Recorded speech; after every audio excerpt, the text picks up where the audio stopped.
Hello, yes. I'm actually a writer and a Green Party activist, so kind of find Brexit quite important.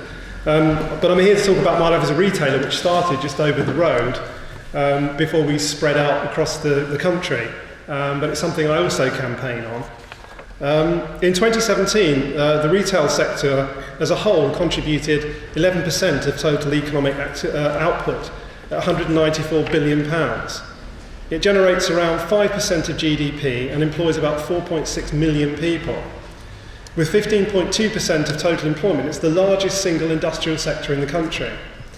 The UK's retail expertise is internationally recognised and attracted brands from the EU worth £58 billion in 2016. And retail is one of the largest areas for small businesses. At the last count, there were 173,000 small independent retailers in the UK. It's an industry that's easy to enter, and even more so now with the advent of the internet. Many people started as I did with a market stall or a small pop-up shop. But smaller businesses have far less resilience to major upsets like Brexit.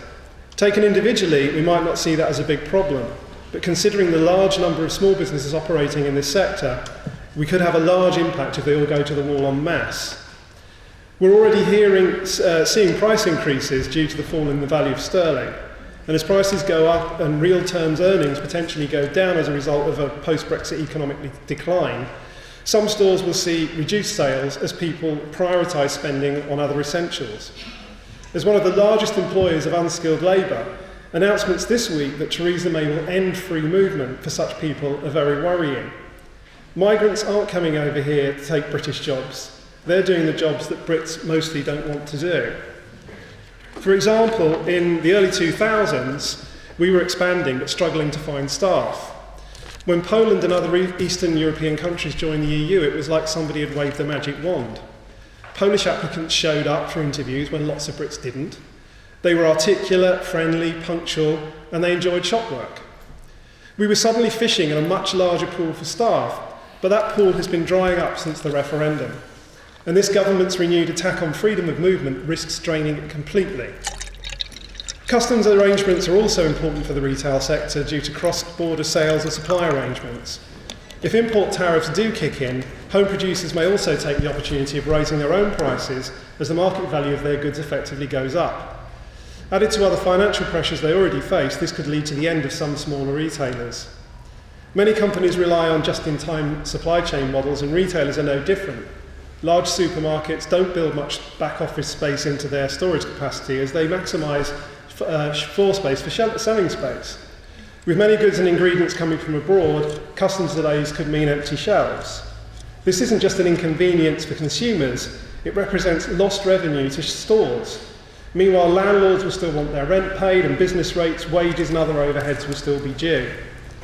The government has responded by appointing a Minister of Food Supplies who just happens to be a former retailer himself. But supply chain chiefs have already warned that port delays of 30 minutes could bankrupt 1 in 10 businesses, including some retailers. We've all heard the plans to stockpile goods, but warehouses are hard to find, and property brokers are saying space is extremely limited. Online stores aren't going to be immune either. Many of them hold very little stock of their own. Instead, they rely on drop shipping, where third-party fulfills orders direct to customers. And this could be the supplier or a distribution centre or a fulfilment centre. The problem arises if these centres are located outside the UK, as they sometimes are. For example, I'm in the process of setting up an online store now looking to drop ship products from a company in Netherlands. Right now, they can send direct to our customers with no problems. After Brexit, if import tariffs and border checks apply, not only will this mean slower deliveries, it could also mean orders being stopped and held at customs. Our customers might then have to pay import duty and VAT before they can get their purchases, and that's not going to go down too well. The same problem applies the other way round when we have to send custom returns back to the EU. Those goods will be treated as a re-export involving the same processes, paperwork, taxes and other payments. This again impacts on smaller businesses more than larger ones, because large multinationals like Amazon have fulfilment and returns operations in the EU as well as here. So they'll be able to circumvent this to some extent. Last but not least, there's the position of all of us as consumers and the protections and advantages we've all enjoyed as members of the EU. We'll lose many of those if the government makes their promised bonfire of regulations to improve competitiveness. That not only means less protections for workers, it also means less consumer rights and reduced access to a competitive market in the EU. EU consumer legislation has given us all standardised protection for online purchases, and for example in the jewellery sector, things like the EU nickel directives have ensured customer safety. The EU credit surcharge ban also came in this year, and this has prevented an extra £166 million a year being added to UK consumers' credit cards. But even more worryingly, credit card payments themselves could be seriously impacted by a no-deal Brexit. UK businesses could lose direct access to central payments infrastructure, meaning customers would be faced with increased costs and slower processing times for EU transactions. And we all remember how much disruption was caused earlier this year by a simple technical glitch. I'll end with a report published today by business consultants Korn Ferry. Their retail survey quantifies the views of 34 retail leaders employing more than 1.45 million people, with a collective annual revenue exceeding 261 billion. They report that pessimism about the future of retail is at its highest level since the 2012 at the peak of the recession.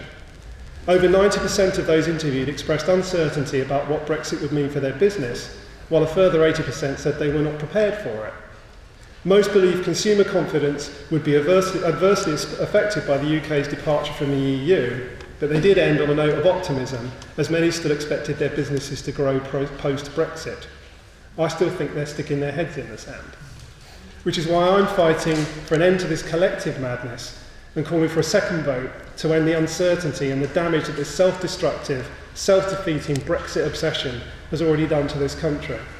But we have to act now before the shutters come down, not just on many high street stores, but on the whole of the UK. Thanks.